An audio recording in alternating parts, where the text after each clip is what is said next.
नमस्कार दोस्तों। एक बार नारद जी विचरण कर रहे थे, तभी तीनों देवियां माँ लक्ष्मी, माँ सरस्वती और माँ पार्वती को परस्पर विमर्श करते देखा। तीनों देवियां अपने सतीत्व और पतिव्रता की चर्चा कर रही थी। नारद जी उनके पास पहुंचे और उन्हें अत्रि महामुनि की पत्नी अनसुईया के असाधारण पतिव्रता व्रत के बारे में बताया। नारद जी बोले, उनके समान पवित्र और पतिव्रता तीनों लोकों में कोई नहीं है। तीनों देवियों के मन में अनसुईया के प्रति ईर्ष्या होने लगी। तीनों देवियों ने सती अनसुईया के पतिव्रत को खंडित करने के लिए अपने पतियों को कहा। त्रिदेवों ने उन्हें बहुत समझाया, पर वे राजी नहीं हुई। इस विशेष आग्रह पर ब्रह्मा, विष्णु और महेश ने सती अनसुईया के सतीत्व और ब्रह्म शक्ति परखने की सोची। जब अत्रि ऋषि आश्रम से कहीं बाहर गए थे, तब ब्रह्मा, विष्णु और महेश तीनों ने यतियों का वेश धारण किया और अत्रि ऋषि के आश्रम में पहुंच गए और भिक्षा मांगने लगे।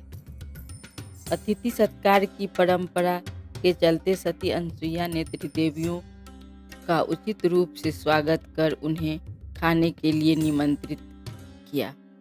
लेकिन यतियों के वेश में त्रिमूर्तियों ने एक स्वर में कहा, हे साध्वी, हमारा एक नियम है कि जब तुम निर्वस्त्र होकर भोजन परोसोगी तभी हम भोजन करेंगे। अनसुईया असमंजस में पड़ गई कि इससे तो उनके पतिव्रत को खंडित होने का संकट है। उन्होंने मन ही मन ऋषि अत्रि का स्मरण किया। दिव्य शक्ति से उन्होंने जान लिया कि यह तीनों तो त्रिदेव ब्रह्मा, विष्णु और महेश हैं। मुस्कुराते हुए माता अनसुईया बोली, जैसी आपकी इच्छा। तीनों यतियों पर जल छिड़ककर उन्होंने 3 प्यारे शिशुओं का रूप बदल दिया। सुंदर शिशु देखकर माता अनसुईया के हृदय में मातृत्व का भाव उमड़ पड़ा। शिशुओं को स्तनपान कराया, दूध भात खिलाया, गोद में सुलाया। तीनों गहरी नींद में सो गए। अनसुईया माता ने तीनों को झूला में सुलाकर कहा, तीनों लोकों पर शासन करने वाले त्रिमूर्ति मेरे शिशु बन गए। मेरे भाग्य को और क्या चाहिए। फिर वह मधुर कंठ से लोरी गाने लगी।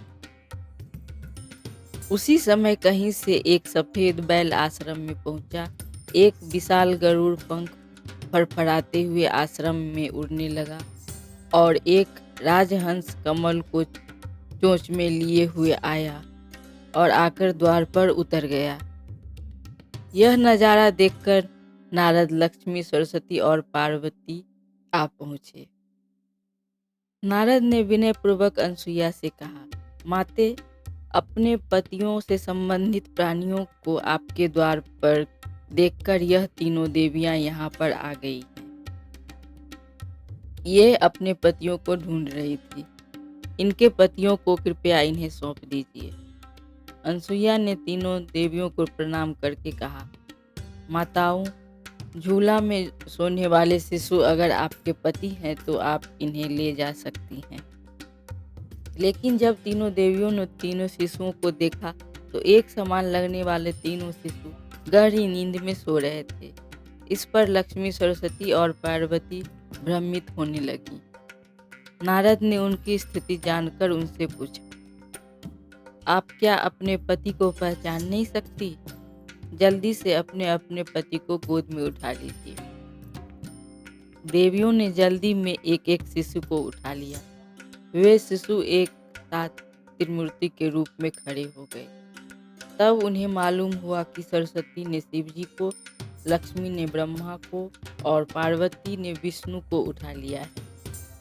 तीनों देवियां शर्मिंदा होकर दूर जा खड़ी हुई। तीनों देवियों ने माता अनसुईया से क्षमा याचना की और यह सच बताया कि उन्होंने ही परीक्षा लेने के लिए अपने पतियों को बाध्य किया था। फिर प्रार्थना की कि उनके पति को पुनः अपने स्वरूप में ले आए। माता अनसुईया ने त्रिदेवों को उनका अपना स्वरूप प्रदान किया। तीनों देव सती अनसुईया से प्रसन्न होकर बोले, हे देवी वरदान मांगो। देव की बात सुनकर अनसुईया बोली, प्रभु आप तीनों मेरी कोख से जन्म लें, ये वरदान चाहिए, अन्यथा नहीं।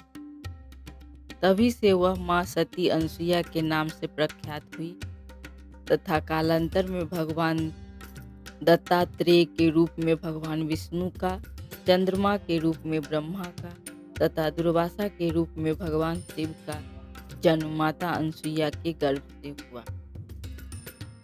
मतांतर से ब्रह्मा के अंश से चंद्र, विष्णु के अंश से दत्त तथा शिव के अंश से दुर्वासा का जन्म हुआ।